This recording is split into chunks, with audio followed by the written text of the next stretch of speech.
ശശിയേട്ടാ എൻ്റെ സ്പേസ് ഇനി താഴെ പോയി കിടക്കും. ശരി. നിങ്ങൾക്ക് ഇനി ഈ മുറി ഉപയോഗിക്കാം.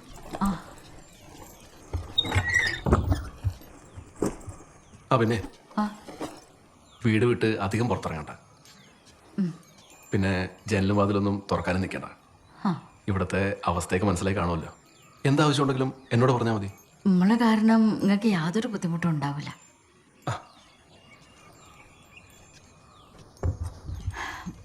എൻ്റെ പൊന്നമ്മ, ഞാൻ പറയണമെന്ന് കേക്ക്. വലിയൊരു ഹർഡലാണ് അച്ഛനിപ്പോൾ ചാടി കടന്നിരിക്കുന്നത്. റിവഞ്ച് എടുക്കാൻ നിൽക്കരുത്.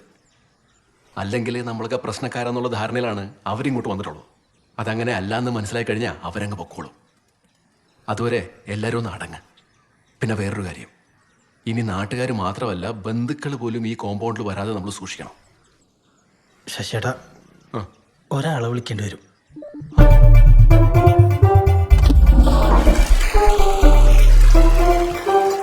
ഇതിങ്ങനെ കേലെന്ന് വെള്ളം വരും കണ്ട. അറിയാം. എത്രയും അത് ശശിയേട്ടൻ എന്തെങ്കിലും തന്നാൽ മതി. നമ്മൾ തമ്മിലിപ്പോൾ എന്തിനും ഒരു കണക്ക് 500 കുറയണ്ട കേട്ടോ. എന്നാ വെച്ചോ.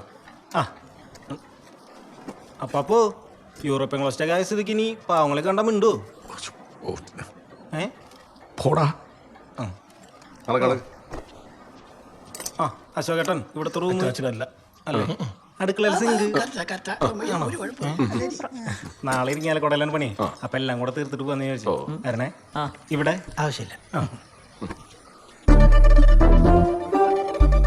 എന്തെങ്കിലും ഉണ്ടെങ്കിലേ. ശരി.